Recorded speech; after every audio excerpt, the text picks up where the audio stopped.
first, as you heard in the documentary, I think, was the first openly gay person on radio, first openly gay person on TV, and was the person who introduced me, I think, to both Sylvia and Marcia, who didn't make it into the documentary, but took care of a lot of the veterans of Stonewall.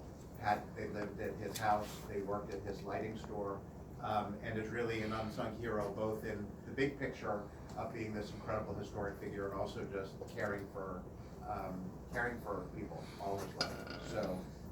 So I know they haven't seen this before. What do you guys think? Oh, I loved it. I loved the way it just moved, the way it was edited. Everything was fine. It was like, when I was doing it, I wasn't sure, because here was this young person. I said, I don't know if this is going to work, but it worked. Yeah, it was kind of a daring way to handle it. What did you think, Richard? Well, Randy's tough. to me it was a really strange experience, because these people said, we want to fly you to Hollywood, put you up in this big hotel. Now, it was the nicest hotel in Hollywood, really nice. But Hollywood itself has become a slum. I mean, it's just, I spent 1959 running the Hollywood Boulevard all summer. So I speak with some authority there, but very disappointing for a tourist, but it was sort of like a very strange. But then they introduced me to this young fella who had 5 million followers on YouTube. Who is he? Do you know? I never knew. As a matter of fact, I finally chased him down. He's an utterly charming conversationalist. You go to Conner, CONNERFANTA.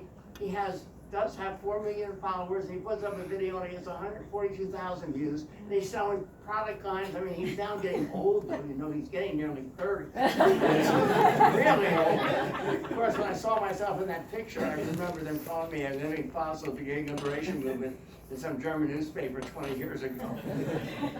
So do you remember 30 years ago when we did the first interviews? We talked about this a little bit. I didn't remember we did it at your restaurant. Yes, at a restaurant called Everybody's, had to be Everybody's. And David came, he was the first person to interview me, and it was going to be on radio.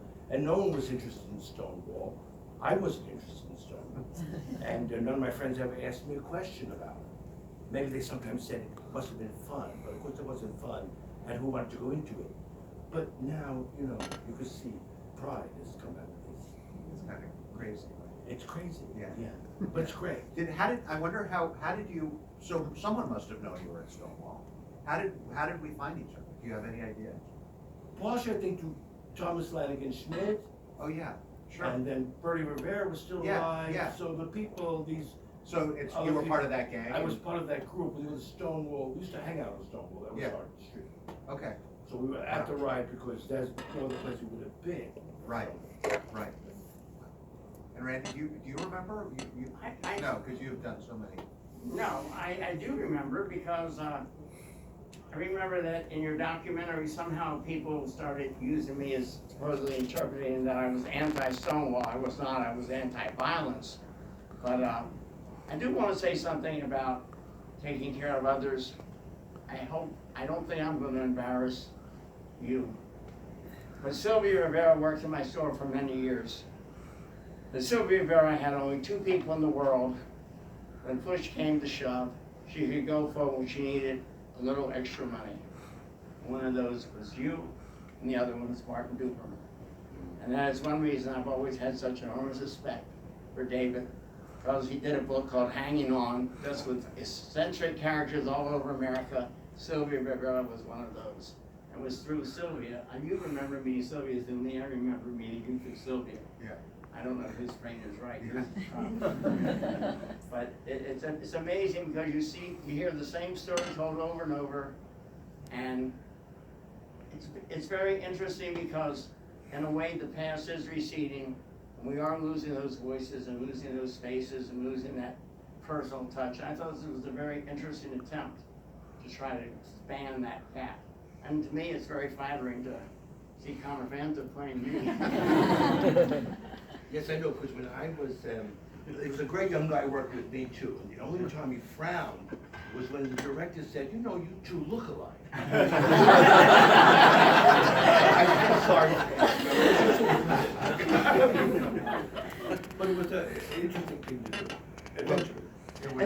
exciting because, you know, I think what's happening now, and the concept is for us to reclaim and refine our history.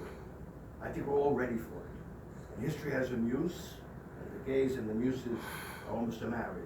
So I think we can expect a lot coming from term papers and PhDs and books and everyone being interested in the subject to explore this subject because we don't know enough gay history. I don't either, even though I've only been reading it all my life.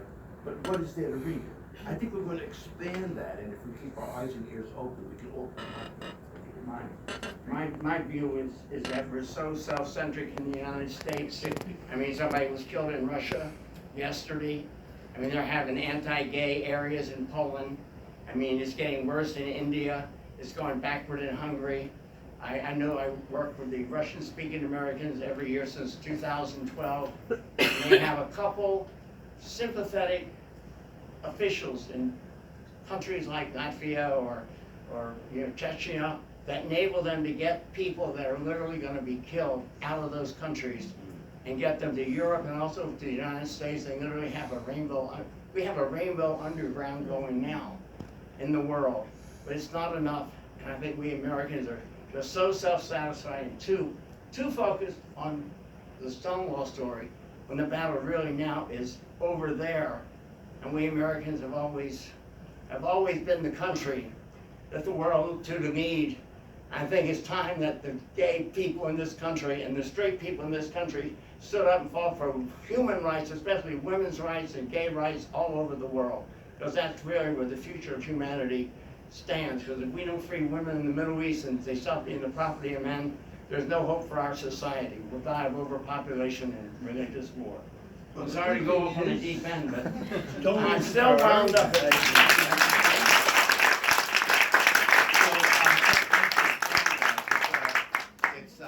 It's like a reunion 30 years later, and it's such an honor to have you be a part of this 30 years ago and today, and thank you for the fight you fought. Sylvia used to say goodbye by putting up her fist and saying revolutionary love, and that's a message for us all to take with us. She was really something else. And I do hope that everyone will participate in Stonewall Out Loud. Honor an elder, find an elder, interview them, look them in the eye and ask them questions about what their life was like and tell them how much you love them and they won't be forgotten by recording a story or interview. Thanks everyone here for everything you've done to bring Stonewall Out Loud to life. Thank you and have a great evening everybody. Thanks.